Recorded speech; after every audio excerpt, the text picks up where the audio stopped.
সাবেক মেয়র আরিফুল হক চৌধুরীর দ্বিতীয় মেয়াদে পৃথক সময়ে সিলেট নগরে দুর্ঘটনা এড়াতে ও জনসাধারণের রাস্তা পারাপারের সুবিধার্থে 4টি স্থানে প্রায় 10 কোটি টাকা খরচ করে নির্মাণ করা হয়েছিল ফুটওভার ব্রিজ। কিন্তু বছরের পর বছর পেরোলেও এসব ফুটওভার ব্রিজ ব্যবহারে আগ্রহ তৈরি হয়নি নগরবাসী বা পথচারীর। এগুলোতে পা না ফেলে জীবনের ঝুঁকি নিয়ে ব্যস্ততম রাস্তা পার হন তাদের কেউ কেউ। এছাড়া ব্রিজগুলো এখন বখাটেদের আড্ডা ও মাদক সেবনের নিরাপদ স্থানে পরিণত হয়েছে। ফলে এই কোটি কোটি টাকা যেন উড়ে গেছে হাওয়ায়।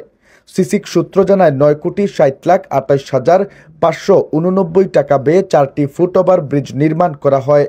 এর মধ্যে 2016 সালে 1,63,00,000 টাকা ব্যয়ে সিলেট মহানগরের বন্দরবাজার এলাকার কোর্ট পয়েন্টে, 2021 সালে 2,04,62,388 টাকা ব্যয়ে টিলাগড়ে, 2022 সালে 2,75,31,074 টাকা ব্যয়ে কদমতলীর হুমায়ুন রশিদ চত্বরের পাশে ও একই বছর শাহজালাল বিজ্ঞান ও প্রযুক্তি বিশ্ববিদ্যালয়ের সামনে 3,17,35,127 টাকা ব্যয়ে নির্মাণ করা হয় ফুটওভার ব্রিজ।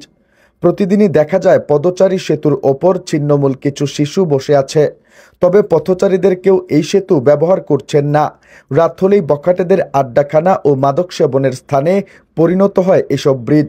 এ বিষয়ে সিলেটের বিভাগীয় কমিশনার ও সিসিকের প্রশাসক খান মোহাম্মদ রেজাউন নবী বলেন, বিষয়টি নিয়ে সংশ্লিষ্ট দপ্তরে কথা বলতে হবে, প্রয়োজন না থাকলে তুলে ফেলার ব্যবস্থা করা হবে।